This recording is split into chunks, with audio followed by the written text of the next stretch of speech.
Aloha everybody, Kaiwaza with you. Welcome back to my channel. I'm just having my morning coffee. You might can hear the garbage trucks going down the street. Little exotic background music. This is a Kahlua black Russian coffee. Flavor coffee. It doesn't have alcohol. That would kind of defeat the purpose this early in the morning. But you'll have to excuse me, I haven't had too much of this yet, so I'm still kind of waking up, but I wanted to get another video out. I know it's been a little while. I thought I'd vlog a little bit too, so how's your week been? I had a really good week, you know, music-wise, I have to say. I paid a little visit to eBay Australia. Once in a while I'll check out some of the foreign eBays because they'll put things on there. Sometimes they don't put on the American site.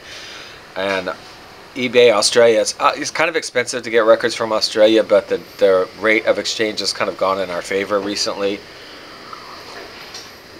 So I thought I'd look. And plus I just got my, I got state and federal income tax returns that were pretty good. So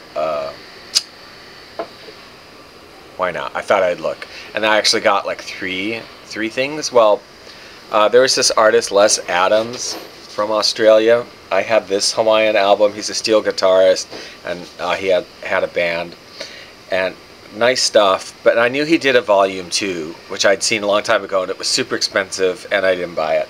But when I looked the other day, there was volume 2. There was an album called Hawaii Again, and then there was some other album that was popular songs by him on the steel guitar, and they weren't too badly priced. They were all buy it now, and I bought all 3 of them.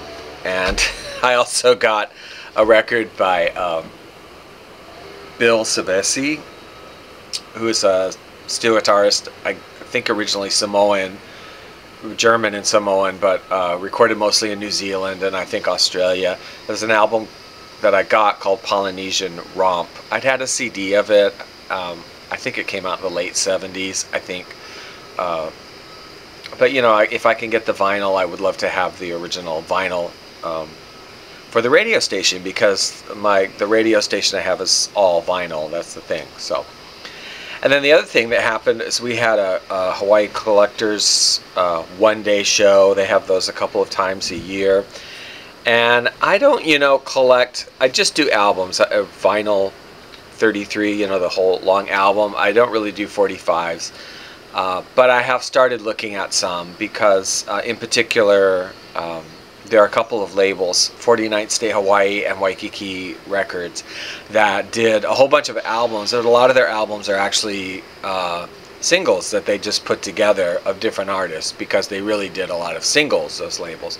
And I have all of the albums that they did, and there was a guy there who had a whole bunch of records for 45s, and he was selling them for $1 a piece. That's a really good price.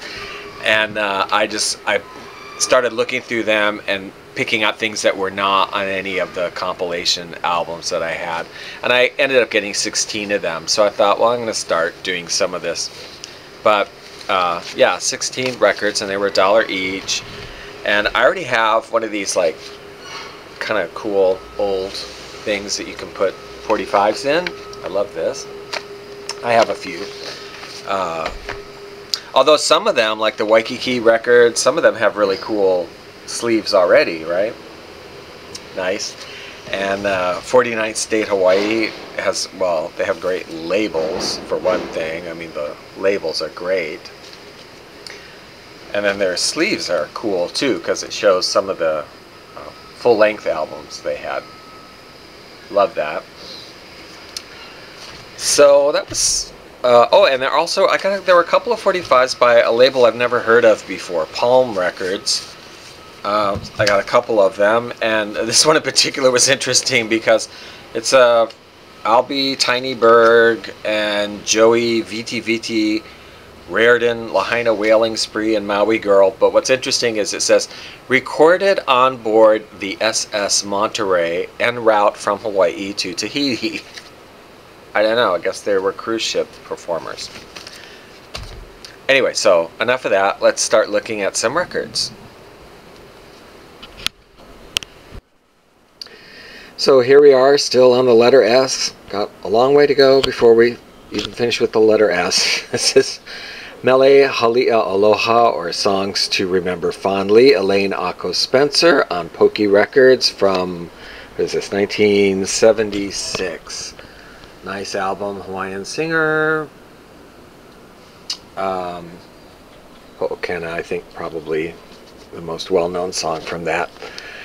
This one here, a picture disc, Hawaiian recording. This one was pressed in Japan, the picture disc.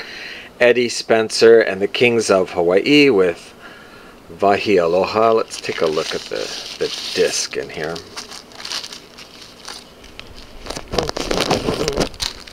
Yeah. Love these picture discs. I always used to hear that, you know, they don't last very long, that the picture discs kind of go bad. You can't play them very often, but I don't know. I've had these for years, and I've never really had a problem with them, so I don't know about that. There are the artists.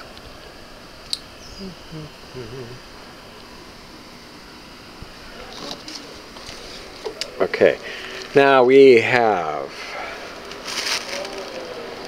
South Seas Adventure, Cinerama South Seas Adventure. This is the soundtrack to the film. And I'll tell you, I remember kind of a rare recording. You don't come across it very often. Copious notes, way too much. But I went on a trip to Seattle, or to San Francisco, and visited a friend of mine. And when he was working during the day, I went to go record shopping, because, you know, San Francisco has just like so many awesome used record stores and music shops. And I was really happy to find this one, because it's you know, not one that you run across very often. So I was happy to find that. Now this one here is recorded in Tahiti. It's called Beachcomber Serenade, mood music from Tahiti and Hawaii, instrumental pearls of the South Seas. This really is just kind of standard, your standard issue Hawaiian steel guitar kind of music. What I love about this record, this has great liner notes. I mean, but they really paint a picture, these guys. I'll read a little bit from it. What is a beachcomber? The classic example is a man unshaven with coral sand seeping from the holes in his worn-out tennis shoes, a tropic breeze playing with the frayed sail rope that holds his soiled white duck trousers, a tattered bandana hat on his head, and a faraway look in his eye. Ah, yes, that is the beachcomber made famous by Stevenson, London, and Mom, blah, blah, blah, etc., etc. Then it says, all true beachcombers know how unpredictable the first symptoms of drowsy nostalgia can be. Lethargy knows no time clock, and when an attack seizes you, what is easier than to turn on your phonograph and succumb to the spell of native guitars, pagan drums, and languorous melodies? Just close your eyes, and there they are, desert island, native maidens, and coral-studded lagoons, and all.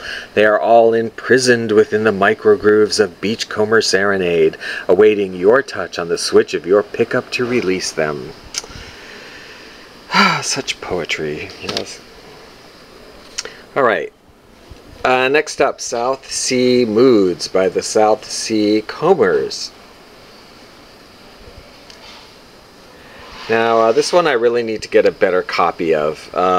Yeah, my copy's not too great, but this is 1957, and again, it's pretty standard Hawaiian steel guitar kind of music.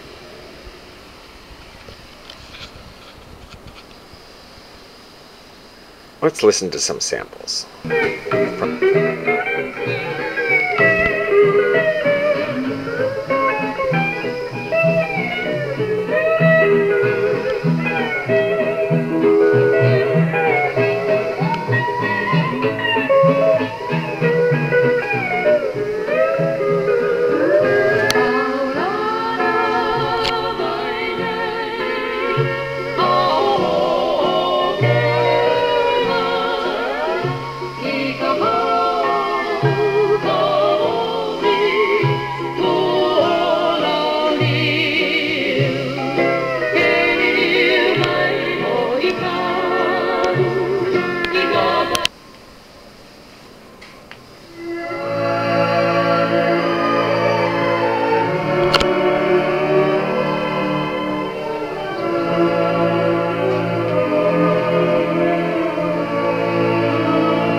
So if you have any of these records or artists or any comments, I'd love to hear, you know, anything that you have to say about them.